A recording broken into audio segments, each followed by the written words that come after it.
আপনারা বেশিরভাগ মানুষ 31st নাইট উদযাপন করবেন না আমি জানি, তারপরে আপনাদেরকে কথাগুলো বলার উদ্দেশ্য হলো সমাজের প্রত্যেকটা জায়গায় জায়গায়, মসজিদে মসজিদে এই অপসংস্কৃতি প্রতিরোধ কমিটি গড়ে তুলতে হবে এবং উদ্যোগ নিতে হবে যে আমাদের তরুণদের কেউ যদি এই উচ্ছৃঙ্খল কাজ করতে যায়, কেউ যদি রাত 12টা 1 মিনিটে বিকট আওয়াজে আবারও কোনো মায়ের কোলে থাকা শিশুকে হত্যা করতে উদ্যত হয়, আবারও যদি কোনো অসহায় নারী উদ্যোক্তার সব পুড়িয়ে ছাই করে দিতে উদ্যত হয়, তাহলে তার সে কালো হাত থামিয়ে দিতে হবে, তাকে আইন শৃঙ্খলার কাছে সুপর্দ করতে হবে।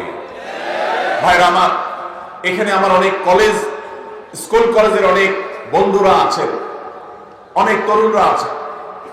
আপনাদের প্রতি আমার একান্ত অনুরোধ, আপনি একজন মুসলমান, আপনি একজন বাংলাদেশী। বাংলাদেশের মানুষের এই মাটির কিছু সংস্কৃতি আছে, মুসলমান হিসাবে আপনার কিছু সংস্কৃতি আছে। মনে রাখবে, যে কোনো জাতির আত্মপরিচয়, তাদের আইডেন্টিটি, এটা তাদের সংস্কৃতির মধ্য দিয়ে টিকে থাকে। যে জাতি অন্যদের সংস্কৃতিতে হারিয়ে যায়, তাদের আত্মপরিচয় আর থাকে না, একসময় তারা বিলীন হয়ে যায়, হারিয়ে যায়। আমাদের এই দেশকে, এই দেশের মানুষকে, আমাদের আত্মপরিচয়কে নষ্ট করে দেওয়ার জন্য হাজারটা ষড়যন্ত্র আছে। এই জন্য বিনোদনের নামে, আনন্দ ফুর্তির নামে, শিক্ষার নামে এই সমস্ত অপসংস্কৃতি প্রবেশ করে। আমার গত কয়েক মাসে বেশ কয়েকবার কয়েকটা মিনিস্ট্রিতে যাওয়ার সুযোগ হয়েছে, বিভিন্ন কাজে বলতে জাতীয় স্বার্থে বা দিনই স্বার্থেই, আমার ব্যক্তিগত কোনো কাজ বা আমার ফাউন্ডেশনের কোনো কাজে যাইনি কখনো। আমি অবাক হয়েছি যে একাধিকবার আমি শিক্ষা মন্ত্রণালয়ে যাওয়ার সুযোগ হয়েছে, আমার শিক্ষা উপদেষ্টার সাথে বৈঠকের সাক্ষাতের সুযোগ হয়েছে। আমি প্রতিবার লক্ষ্য করেছি অন্য যে কোনো মন্ত্রণালয়ের তুলনায় শিক্ষা মন্ত্রণালয়ে বিদেশিদের আনাগোনা সবচাইতে বেশি। ওয়েটিং রুমগুলোতে বিভিন্ন শ্রেণী পেশার মানুষ অপেক্ষা করেন, সরকারের দায়িত্ব পালনরত মন্ত্রী বা উপদেষ্টাদের সাথে সাক্ষাতের জন্য অনেকেই যান। কিন্তু আমি বিস্মিত হয়েছি, যতবার আমি ঢো মেরেছি বা গিয়েছি শিক্ষা মন্ত্রণালয়ে, আমি লক্ষ্য করেছি আমার দেশি ভাইদের চাইতে ভিনদেশীদের আনাগোনা কোনো অংশে কম না, বরং কোনো কোনো ক্ষেত্রে চোখে পড়ার মতো বেশি। আমার প্রশ্ন হলো, আমার দেশের ছেলেমেয়েরা কি পড়বে না পড়বে এটা নিয়ে বিদেশিদের তো মাথা ব্যথার কারণটা কি? তারা আমাদের সন্তানদের মগজ ধোলাই করার জন্য তাদের এজেন্ডা বাস্তবায়ন করতে চায়। এক শ্রেণীর মিডিয়া, এক শ্রেণীর বুদ্ধিজীবী বিদেশিদের টাকা খেয়ে, তাদের কাছ থেকে বিভিন্ন ফান্ড পেয়ে সেগুলোকে হালাল করার জন্য আমাদের সন্তানদের মনে, মননে, মগজে, চিন্তায়, চেতনায় বিষ ঢুকিয়ে দিতে চায়। আর সে বিষ আজ বিষাক্ত করে আমাদের সন্তানদের চরিত্রকে নষ্ট করে ফেলেছে। আমি একটা কথা প্রায় বলি, চরিত্রে কালিমা লাগেনি এমন তরুণ, এমন তরুণী আজ সোনার হরিণ হয়ে গেছে। গত 10 বছর, 20 বছর, 30 বছর আগেও আমাদের দেশের এত দুরবস্থা ছিল না।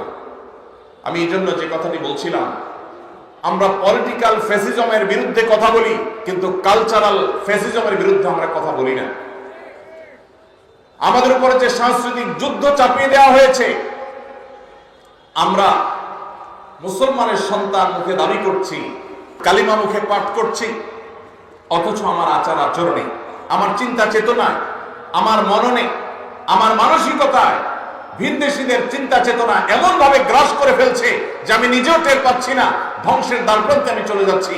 সেজন্য আমার কলেজ ইউনিভার্সিটির যে সমস্ত বন্ধুরা আজকের এই মাহফিলে আছেন, যারা আমাকে শুনছেন, আপনাদের কাছে আমি বিনীতভাবে অনুরোধ করছি, আমাকে জবাব দিতে হবে না, নিজের বিবেককে প্রশ্ন করুন।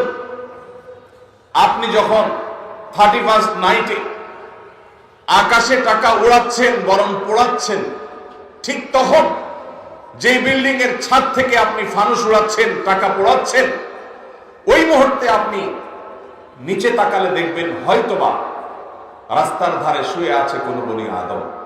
রাস্তার ধারে শুয়ে থাকা কোন মায়ের কোলে থাকা শিশু হয়তো মাকে বলছে, মা আকাশে কিসের আলো, কিসের আগুন। কনকনে শীতে কাঁপছে দেশের প্রত্যন্ত অঞ্চলে এখনো অনেক অভাবী, অনেক অসহায় মানুষ।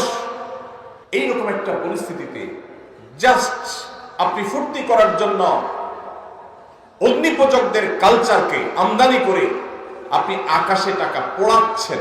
নিজের বিবেককে জিজ্ঞাসা করুন, আপনার এই কাজের সপক্ষে আপনার বিবেক আপনাকে সায় দেয় কিনা।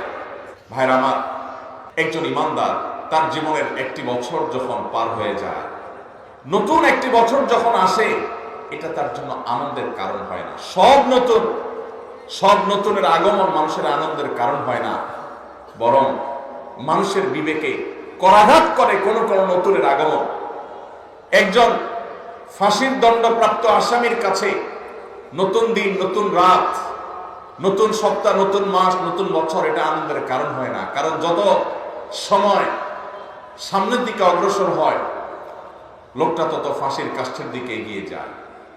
আমরা যখন আল্লাহ রাব্বুল আলামিন আমাদেরকে যখন প্রাণ দিয়ে সৃষ্টি করেছেন, কুল্লু নাফসিন যায়কাতুল মউত, একদিন আমাদের মৃত্যু সাধন করতেই হবে।